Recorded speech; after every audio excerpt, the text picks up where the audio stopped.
So hey guys, welcome back to my channel Buzz the Burden. My name is Chanchal and in today's class we are going to continue our previous chapter of class 11 microeconomics which is consumers equilibrium.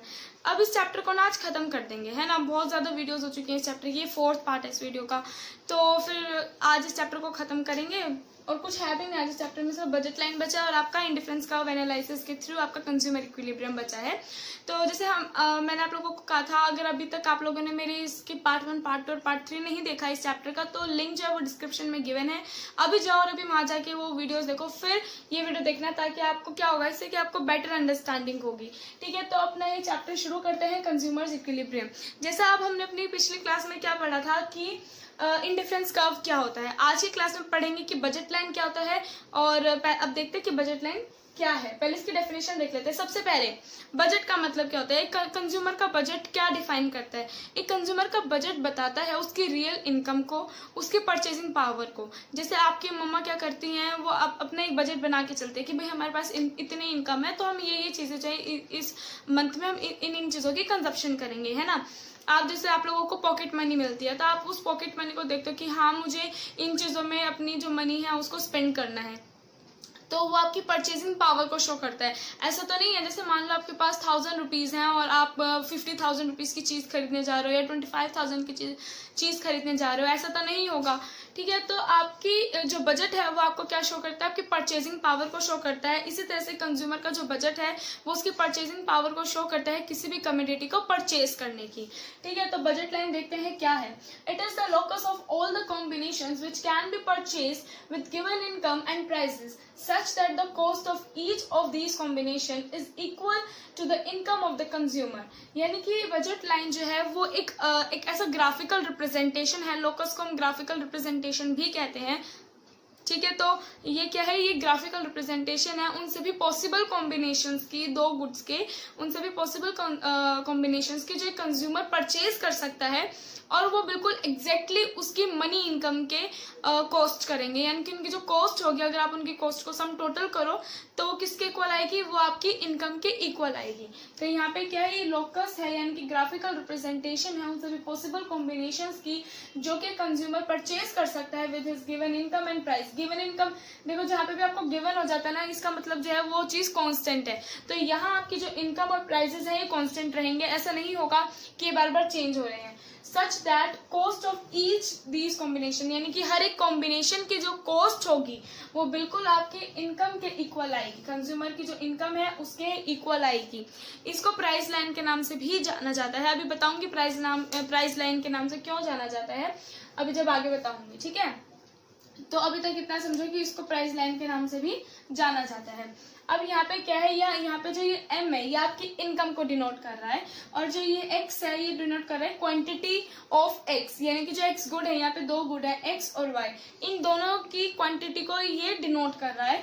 ठीक है, तो X की quantity into price, जैसे कि आपको मान लो आपकी income जो है वो ₹20 के इक्वल है, हाँ, और जो X का जो प्राइस और Y का प्राइस 20 है।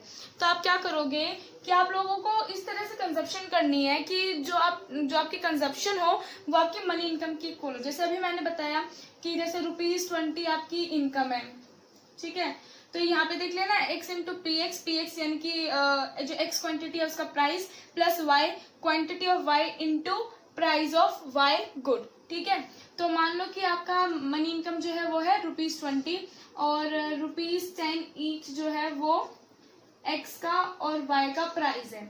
आप क्या करोगे, या तो आप x की 2 यूनिट को खरीदोगे क्योंकि 2 इंटू 10 इज इक्वल टू 20 आ जाएगा।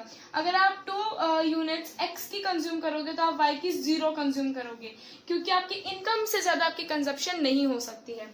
ठीक है, या फिर आप क्या करोगे, आप y की कंजप्शन करोगे 2 और x की कुछ कंजप्शन ही नहीं करोगे। क्यों, क्योंकि अगर 2 इंटू 10 प्लस 0 क्या हो जाएगा 20, 0 इंटू 2 इंटू 10 प्लस 2 इंटू 10 क्या हो जाएगा 20। ठीक है, यानी कि 0 इंटू में कुछ भी प्राइस है 10 इसका, प्लस 2 इंटू में 10 विच इज इक्वल टू 20 आएगा ना, जो कि आपकी मनी इनकम के इक्वल। तो यानी कि ये, और या फिर आप x की कंजप्शन पे करो और y की कंजप्शन भी 1 यूनिट की करो, तो उस केस में क्या होगा कि ये दोनों 10-10 हो जाएंगे, विच इज 10 + 10 = 20 हो जाएगा। ठीक है ना। तो क्या हुआ कि आपके पास ये 3 पॉसिबल कॉम्बिनेशंस मिल गए कि आपको, या आप इन चीजों की कंजप्शन, आप इन कॉम्बिनेशंस को आप चूज कर सकते हो। इनमें से कोई भी जो कॉम्बिनेशन है, अगर आप उसको चूज करोगे तो आपकी जो आपकी इनकम के इक्वल आपकी कंजप्शन आ जाएगी। ठीक है ना। तो यहाँ से ये अगर आप इन तीनों को ज्वाइन कर दोगे ना, तो आपको एक बजट लाइन मिल जाएगी आपको, जो कि इस तरह से होगी।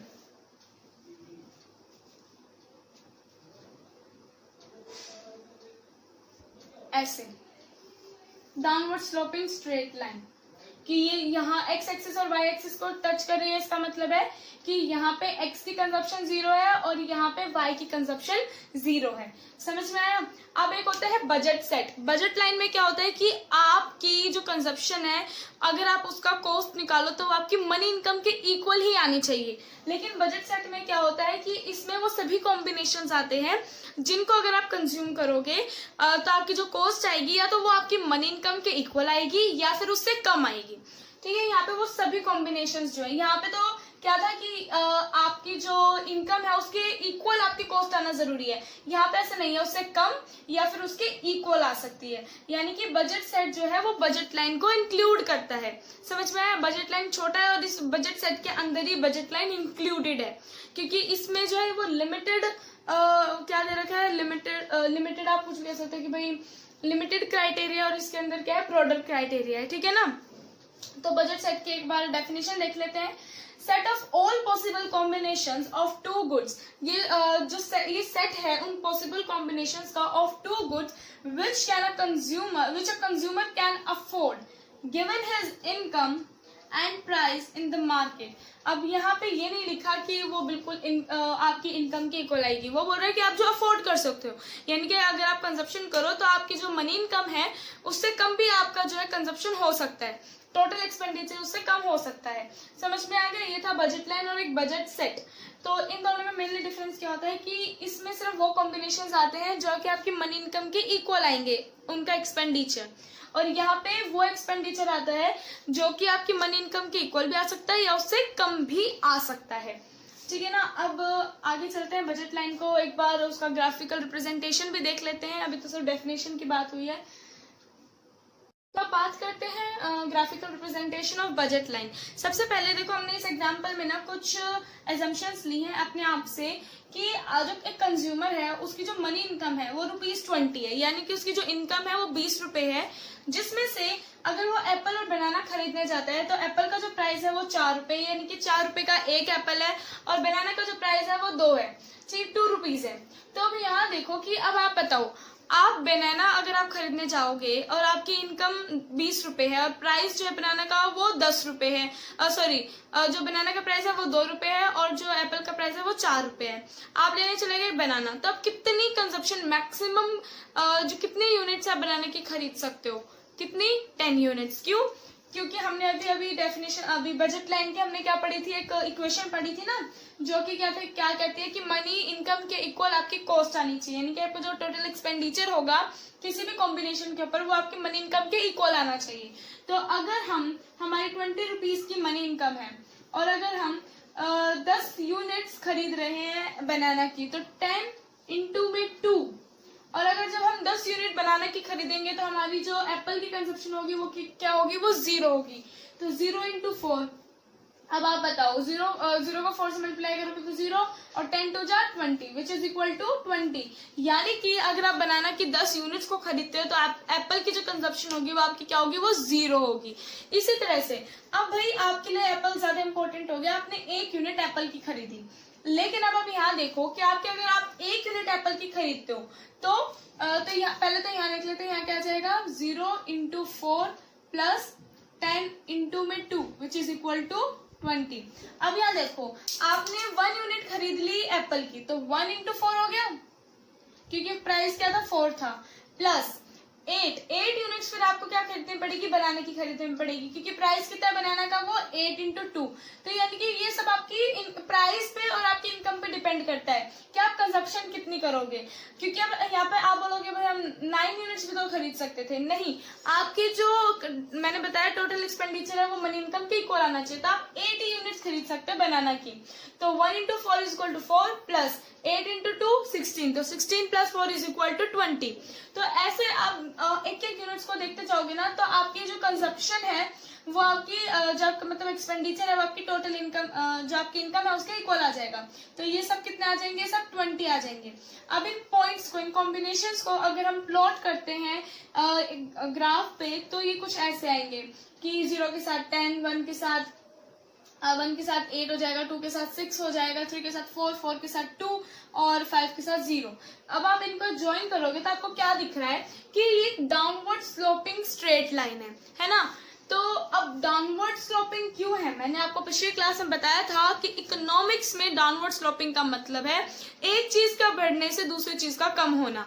यानी कि अगर आप एप्पल्स की कंजप्शन को बढ़ाओगे तो आपको बनाना की जो कंजप्शन है वो क्या करनी पड़ेगी, वो कम करनी पड़ेगी, जिस वजह से ये क्या है, ये डाउनवर्ड स्लोपिंग है। अब दूसरी चीज यहाँ पे क्या है कि ये स्ट्रेट लाइन होता है। तो पहली चीज हमने क्या पढ़ी,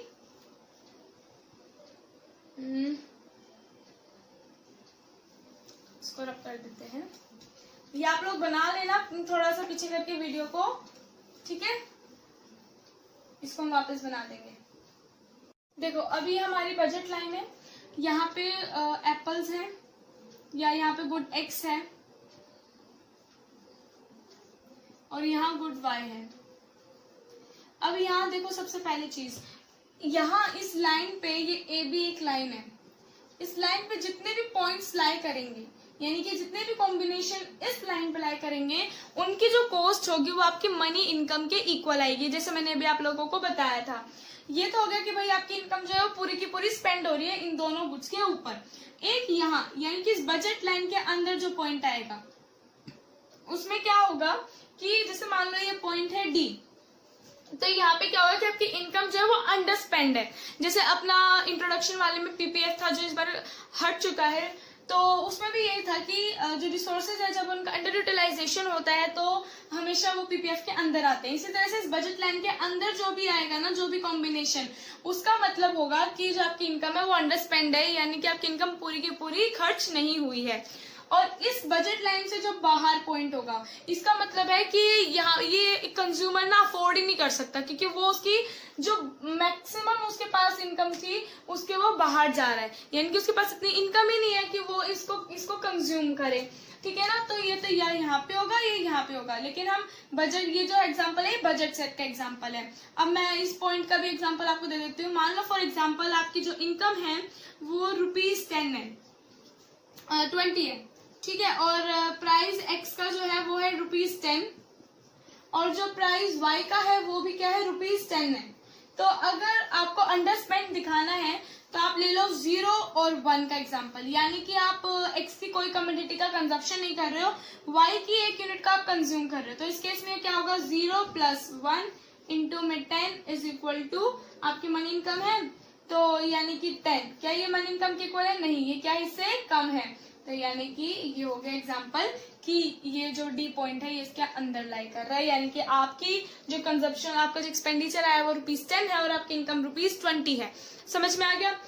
तो ये था हमारा बजट लाइन का। अब हम इसकी प्रॉपर्टीज के बारे में बात करेंगे, ठीक है, बजट लाइन की प्रॉपर्टीज। देखो अभी हमने पढ़ा, अभी आप ग्राफ देखो तो आपको दिखेगा कि ये एक डाउनवर्ड स्लोपिंग है और एक स्ट्रेट लाइन है। अब डाउनवर्ड स्लोपिंग तो देखो मैंने इकोनॉमिक्स में आप लोगों को बताया था, डाउनवर्ड स्लोपिंग जब कभी भी इकोनॉमिक्स में आ जाए तो उसका मतलब होता है कि एक चीज बढ़ रही है तो दूसरी चीज कम हो रही है ना। एक चीज के बढ़ने से दूसरी चीज कम हो रही है। Good y, good x, budget line है ए बी। तो अब डाउनवर्ड स्लोपिंग यहाँ पे क्या होगा कि अगर आपको, जैसे आपने एप्पल और बनाना का एग्जांपल लिया था, उस केस में क्या हुआ था कि आप एप्पल की कंजप्शन को बढ़ा रहे थे तो आपको बनानास की कंजप्शन कम करनी पड़ रही थी। क्यों कम करनी पड़ रही थी? क्योंकि भाई आपके पास जितनी इनकम है और जो प्राइस प्रिवेल कर रहा है इकोनॉमी में उसके अकॉर्डिंग आप अपनी कंजप्शन करोगे। ऐसा तो नहीं है कि इनकम आपकी 20 रुपए और चीज आप 50 रुपए की खरीद रहे हो, है ना। तो एक की कंजप्शन बढ़ाने के लिए दूसरे की कंजप्शन कम करनी पड़ेगी, तो इसलिए ये डाउनवर्ड स्लोपिंग। दूसरा यहाँ पे एक इंपॉर्टेंट पॉइंट आ जाता है कि एक स्ट्रेट लाइन है। स्ट्रेट लाइन जब कभी भी होगी इकोनॉमिक्स में उसका मतलब है कुछ ना कुछ कांस्टेंट है। अब स्ट्रेट लाइन है यानी कि स्लोप जो है वो कांस्टेंट है। अब भाई बजट लाइन का स्लोप क्या होता है? देखो बजट लाइन का स्लोप सबसे पहले जानते हैं। Slope of budget line, unit sacrificed, यानी कि हम बनाना और एप्पल का एग्जांपल ले लें। अगर एप्पल एक्स एक्सिस पे एप्पल और वाई एक्सिस पे बनाना, ठीक है ना। तो units of banana sacrificed to gain an additional unit of apple, ठीक है। तो यानी कि जो यूनिट्स में बनाना की यूनिट्स में चेंज आया है डिवाइडेड बाय एप्पल की यूनिट्स में जो चेंज आया है। जैसे कि अभी आपने एग्जांपल लिया था 0 या हम बोले कि 0 और 10 का और 1 और 8 का, ये एग्जांपल लिया था आपने।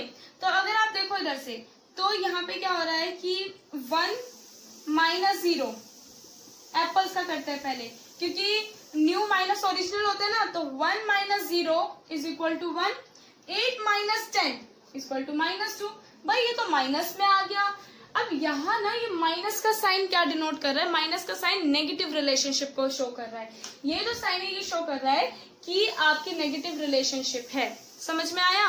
और दूसरा जो होता है स्लोप ऑफ बजट लाइन, एक होता है प्राइस रेशियो। प्राइस रेशियो जो होता है वो बजट लाइन का क्या होता है? वो स्लोप होता है। स्लोप अब भाई प्राइस रेशियो क्या होता है? हम बोल रहे हैं कि slope of budget line is equal to price ratio, पर भाई ये प्राइस रेशियो तो मैंने कभी सुना ही नहीं। तो प्राइस रेशियो का मतलब होता है कि आपका जो कमोडिटी एक्स है, यानी कि एक्स एक्सिस पे जो कमोडिटी है उसका price divided by x axis पे हमारी कमोडिटी क्या है? एप्पल, तो उसका प्राइस, और जो बनाना है उसका प्राइस, यानी कि वाई एक्सिस पे जो कमोडिटी है उसका प्राइस। अब हमने देखा था एप्पल का प्राइस हमारा कितना था? 4, और बनाना का प्राइस कितना था? 2। तो 2 को आप कैंसिल करो तो आपके पास आ गया 2, यानी कि 2 इज इक्वल टू 2। समझ में आ गया ये? अब जैसे मैंने बताया कि माइनस जो है भाई ये तो नेगेटिव रिलेशनशिप को शो करता है, यानी कि आपको एक ही कंजप्शन बढ़ाने तो दूसरे की कंजप्शन कम करनी पड़ेगी। तो हम इसको एब्सोल्यूट टर्म्स में लेंगे, यानी कि 2। तो आप ये देखो ये दोनों सेम आ रहे हैं, तो हम ये कह सकते हैं कि बजट लाइन का जो स्लोप होता है वो क्या होता है? Price ratio. और प्राइस रेशियो मैंने भी आप लोगों को बता ही दिया है कि प्राइस रेशियो क्या होता है कि एक्स एक्सिस पे जो कमोडिटी है उसका प्राइस डिवाइडेड बाय जो वाई एक्सिस पे कमोडिटी है। तो इसलिए, और हमने पढ़ा था कि दोनों कमोडिटीज के प्राइस क्या रहेंगे? वो कांस्टेंट रहेंगे, है ना। थ्रू आउट द कॉम्बिनेशन जो भी हम कंजप्शन करेंगे उसमें जो दोनों के प्राइसेस है एक बार फिक्स कर दिए तो उसके बाद वो चेंज नहीं होंगे। तो यानी कि हर बार जो प्राइस रेशियो आएगी वो आपकी सेम आएगी, 2 2 2 2 2 आएगी। तो इस वजह से क्या होगा? आपकी जो बजट लाइन है वो क्या होगी? एक स्ट्रेट लाइन होगी। समझ में? जैसे इंडिफरेंस कर्व का क्या था? MRS स्लोप था जिसके, और वो डिक्रीज कर रहा था इस वजह से वो कॉन्वेक्स था। अब यहाँ प्राइस जो स्ट्रेट लाइन क्यों है? क्योंकि जो बजट लाइन का स्लोप क्या है? वो प्राइस रेशियो, और जो कि स्ट्रेट लाइन जो कि कांस्टेंट होता है थ्रू आउट द प्रोसेस, इसलिए बजट लाइन क्या है? वो स्ट्रेट लाइन है। तो ये बात हमने कर ली थी बजट लाइन के बारे में। एक छोटी सी चीज हो रहा है कि प्राइस रेशियो को बजट लाइन का स्लोप क्यों कहा जाता है। अब यहाँ पे एक चीज समझो कि अब एक कंज्यूमर है, अगर वो किसी चीज की कंजप्शन को बढ़ा रहा है और दूसरी चीज की कंजप्शन को कम कर रहा है तो वो क्या देखेगा? उन दोनों का प्राइस देखेगा। यानी कि अगर उसको एप्पल, अगर मान लो एप्पल का प्राइस ₹4 है और बनाना का प्राइस जो है ₹2 है, अगर उसको एप्पल की कंजप्शन बढ़ानी है 1 यूनिट से तो उसको 4 यूनिट से उसको क्या करनी पड़ेगी? बनाना की कम करनी पड़ेगी। यानी कि उसके पास इनकम तो उतनी है तो उसको शिफ्ट ही करना पड़ेगा। यानी कि यहाँ से जो एक्सपेंडिचर है बनाना का वो कम करके वो जो पैसे बचेंगे उसको एप्पल में लगा देगा वो, है ना, एप्पल को परचेज करने के लिए। तो यानी कि उसको ₹4 क्या करने पड़ेंगे? बनानास के लिए कम करने पड़ेंगे। राइट, तो उसको 2 यूनिट वो बनाना की कम कर देगा। इसलिए यानी कि वो प्राइस पे डिपेंड करता है कंज्यूमर की कि वो बनाना की कितनी यूनिट को सेक्रीफाइस करेगा एप्पल की 1 यूनिट को गेन करने के लिए। इसलिए हम प्राइस रेशियो को स्लोप ऑफ बजट लाइन भी कहते हैं। तो ये हमारा बजट लाइन था। अब हम बात करेंगे इंडिफरेंस कर्व की, कंज्यूमर इक्विलिब्रियम का बारे में बात करेंगे थ्रू इंडिफरेंस कर्व एनालिसिस। उसके बारे में हम शिफ्ट ऑफ बजट लाइन के बारे में बात करेंगे, उसके बाद ये चैप्टर खत्म हो जाएगा। ठीक है, तब बात करते हैं हमारे इंडिफरेंस कर्व एनालिसिस की विद द कंज्यूमर इक्विलिब्रियम। तो अब बात करते हैं consumer equilibrium through indifference curve theory. देखो, सबसे पहले हमने अपनी इंडिफरेंस कर्व जब पढ़ा था तो हमने पढ़ा था कि जो कंज्यूमर होगा वो नॉन सेटाइटी होगा, यानी कि कोई भी पॉइंट ऑफ सैचुरेशन नहीं होगा, यानी कि जो कंज्यूमर है वो हर बार हायर आईसी की तरफ मूव करेगा। क्यों? क्योंकि उसको उससे ज्यादा सेटिस्फेक्शन मिलती है। अब भाई हम बात करें कंज्यूमर इक्विलिब्रियम की इंडिफरेंस कर्व में, यानी कि अगर भाई वो तो हायर आईसी की तरफ मूव करेगा, नहीं कि इक्विलिब्रियम पॉइंट तो कहीं अचीव होगा नहीं, तो यानी कि इंडिफरेंस कर्व के साथ हमें किसी और चीज की भी जरूरत पड़ेगी। अब वो क्या चीज है? वो है हमारी बजट लाइन, यानी कि हमारे बजट पे डिपेंड करेगा कि हम कितनी कंजप्शन करेंगे, ठीक है ना, जिससे हमें क्या मिले? सेटिस्फेक्शन, मैक्सिमम सेटिस्फेक्शन मिले। क्योंकि कंज्यूमर का सबसे बड़ा मोटिव क्या होता है कि उसको सेटिस्फेक्शन जो है वो मैक्सिमम मिल रही है, ठीक है ना। तो यहाँ पे अब हम बात करेंगे जो स्लोप है आईसी का। मैंने आप लोगों को बताया था आईसी का स्लोप क्या होता है? एमआरएस, है ना, मार्जिनल रेट ऑफ सब्स्टिट्यूशन। और बजट लाइन का भी अभी हमने बात की कि स्लोप क्या होता है? Price ratio. तो इन दोनों का जो स्लोप है वो इक्वल होना चाहिए, यानी कि जहां पे बजट लाइन टेंजेंट होगी आईसी के ऊपर, तो वहां पे क्या होगा? वहां पे इक्विलिब्रियम पॉइंट अचीव होगा, यानी कि जहां ये एक दूसरे को इंटरसेक्ट करेंगे। समझ में आया? तो यहाँ पे 2 कंडीशंस हैं आईसी, और यहाँ देखो क्योंकि हम आईसी कर्व के थ्रू बात कर रहे हैं तो जितने भी एजम्पशंस हमने आईसी कर्व में पढ़ी थी वो सारी की सारी यहाँ इक्विलिब्रियम में एजम्पशंस मानी जाएंगी। ठीक है, तो पहला क्या है? एमआरएस जो है एक्स वाई का वो equal to p x upon p y होना चाहिए। अब ये पॉइंट ई ही क्यों है? क्यों भाई एफ पॉइंट नहीं है और क्यों भाई जी पॉइंट नहीं है? तो देखो क्यों नहीं है, सबसे पहले तो ये बात कर लेते हैं। एफ पॉइंट पे अगर आप देखो कि आपकी जो बजट लाइन है वो बजट लाइन पे तो एफ पॉइंट लाई कर रहा है, लेकिन जो ये ई पॉइंट है ये क्या है? हायर आईसी पे है, और जबकि जो आपका एफ पॉइंट है वो लोअर आईसी पे है। तो जो कंज्यूमर है वो ई की तरफ मूव करेगा। तो यदि ई की तरफ मूव करे तो ये जी की तरफ भी तो जा सकता है। अब ये जी की तरफ क्यों नहीं जा रहा?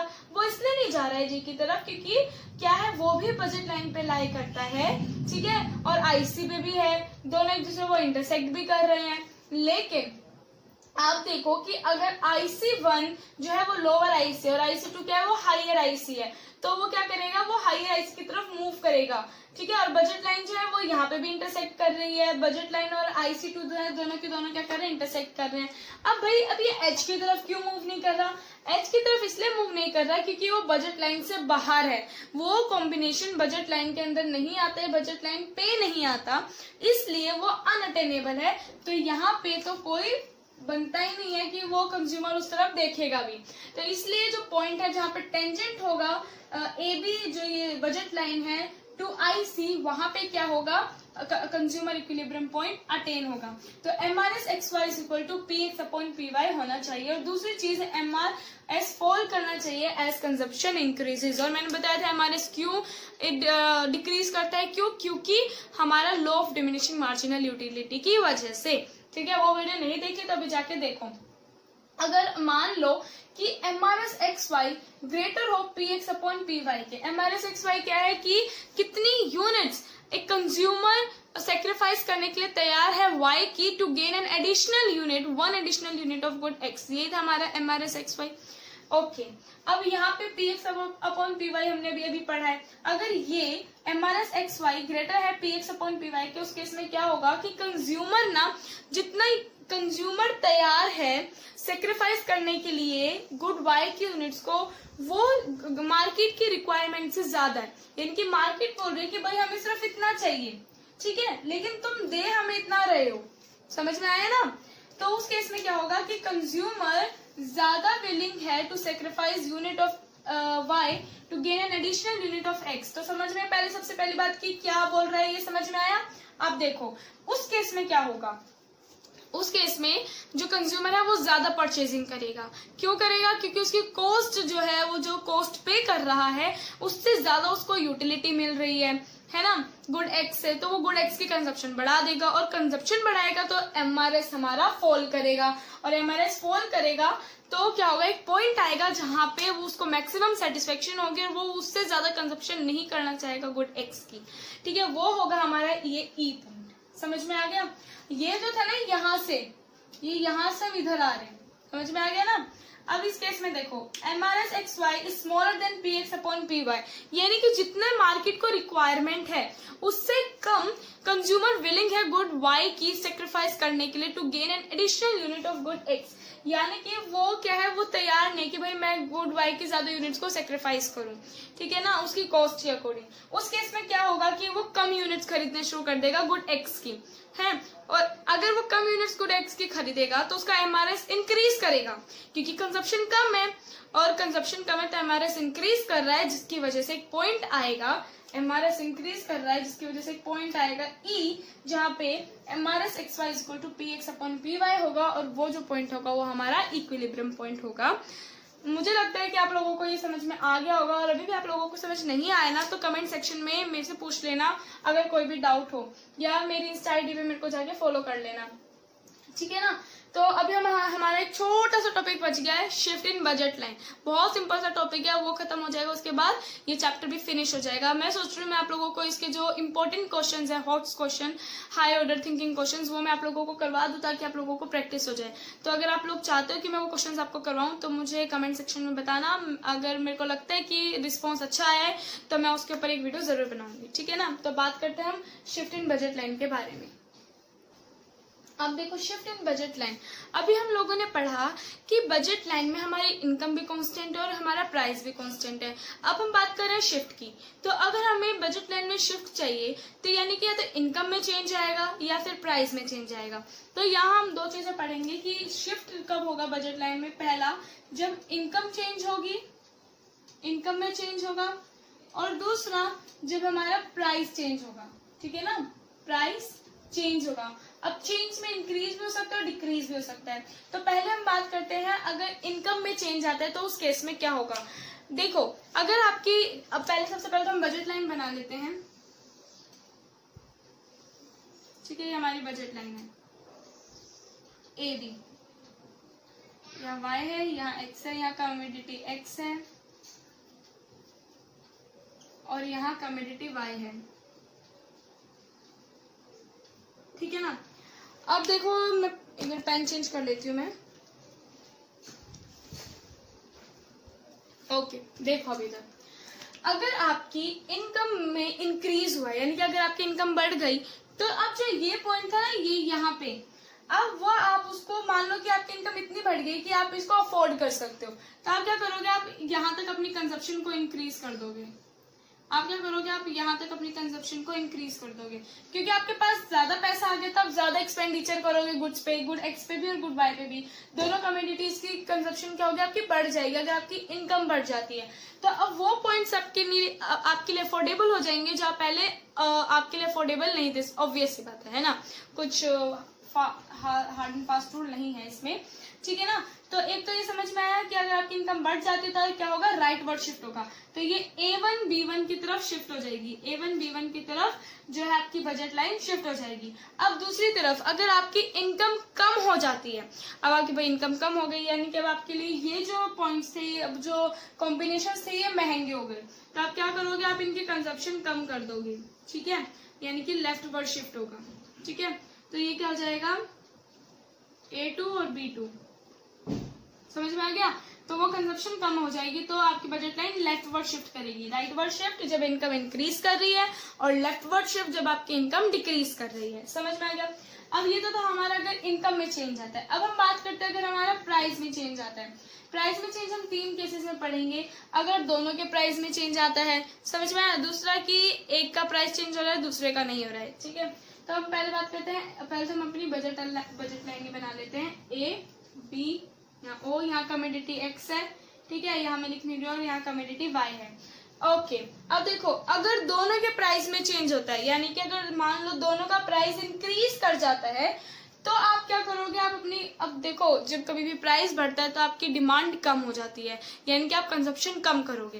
तो यहाँ पे भी यही होगा, अगर प्राइसेस बढ़ जाएंगे तो आपकी जो कंजप्शन है वो कम हो जाएगी। क्यों हो जाएगी? क्योंकि अब आपके लिए ये महंगे हो जाएंगे सामान, तो आप इनको नहीं खरीदोगे। आप कौन से कॉम्बिनेशन की खरीदोगे? जो इस पॉइंट पे होंगे, यानी कि A1 B1। यानी कि प्राइस बढ़ा तो बजट लाइन लेफ्टवर्ड शिफ्ट कर गई। क्या हुआ? बजट लाइन लेफ्टवर्ड शिफ्ट कर गई। कब? जब प्राइस इंक्रीज हो गया। दूसरा, अगर प्राइस कम हो जाता है तो आप डिमांड बढ़ा दोगे। मान लो अगर आपको 10 रुपए की चीज मिल रही है और आपको एक 20 रुपए की चीज मिल रही है, तब 10 रुपए की जो चीज है उसकी यूनिट ज्यादा खरीदोगे एज कम्पेयर टू 20 यूनिट्स वाली, 20 रुपीज वाली, है ना। तो प्राइस कम हो गया तो आपकी कंजप्शन बढ़ गई, और कंजप्शन बढ़ गई तो आपकी बजट लाइन जो है वो राइट वर्ड शिफ्ट हो गई, यानी कि A2 B2 आपकी अब बजट लाइन बन गई। नहीं, ये तो बात की हमने अगर दोनों का प्राइस चेंज होता है। अब हम बात करते हैं कि जो कमोडिटी एक्स एक्सिस पे है, जो कमोडिटी एक्स एक्सिस पे है, अगर उसका प्राइस चेंज होता है, प्राइस चेंज में इंक्रीज और डिक्रीज दोनों केसेस आते हैं। जो मैं बोल रही हूँ वो साथ साथ लिख लेना, ठीक है।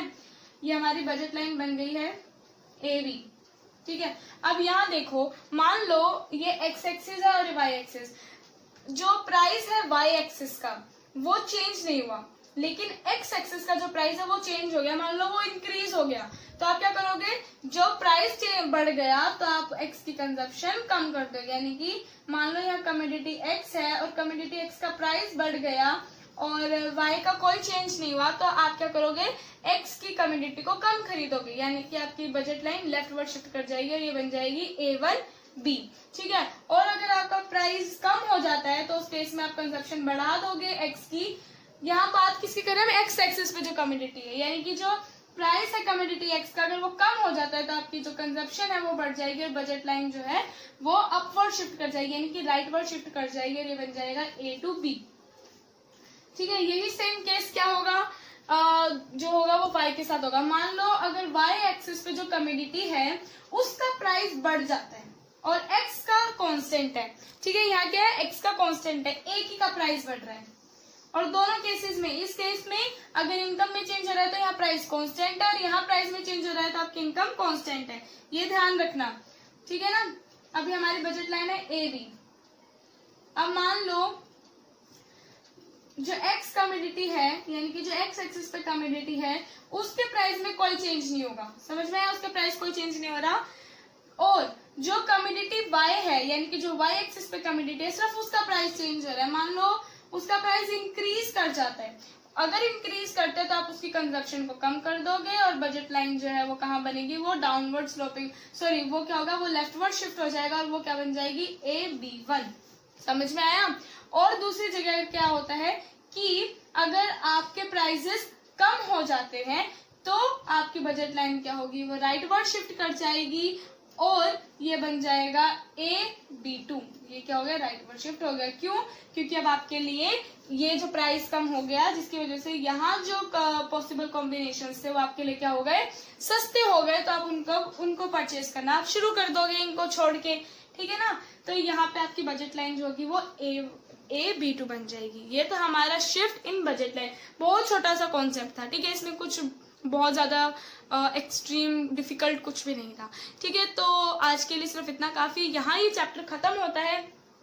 और जिससे मैंने कहा, अगर आप लोग चाहते हो कि मैं आपको इनके अच्छे अच्छे क्वेश्चंस करवाऊं, नोट्स करवाऊं, तो आप लोग मुझे कमेंट सेक्शन में जरूर बता देना। और मेरे को लगता है कि हाँ, सच में आप लोगों को जरूरत है, रिस्पॉन्स अच्छा आ रहा है, तो मैं उसके रिगार्डिंग एक वीडियो भी बना दूंगी। तब तक के लिए ये जो भी मैंने आपको करवाया वो सब कुछ रिवाइज कर लेना, और सबसे इम्पोर्टेंट काम जो करना है वो मेरी वीडियो को लाइक कर देना, शेयर कर देना अपने फ्रेंड्स में, उनका भी भला हो जाएगा। यार ऐसे मत करो, तुम्हारे दोस्त ही तो हैं। और सबसे जरूरी चीज, मेरे चैनल को सब्सक्राइब कर देना और बेल आइकन को प्रेस करना, ताकि आप लोगों को मेरे लेटेस्ट वीडियोस की नोटिफिकेशंस मिलते रहें। मिलते हैं अगली वीडियो में, तब तक के लिए बाय बाय फ्रेंड्स।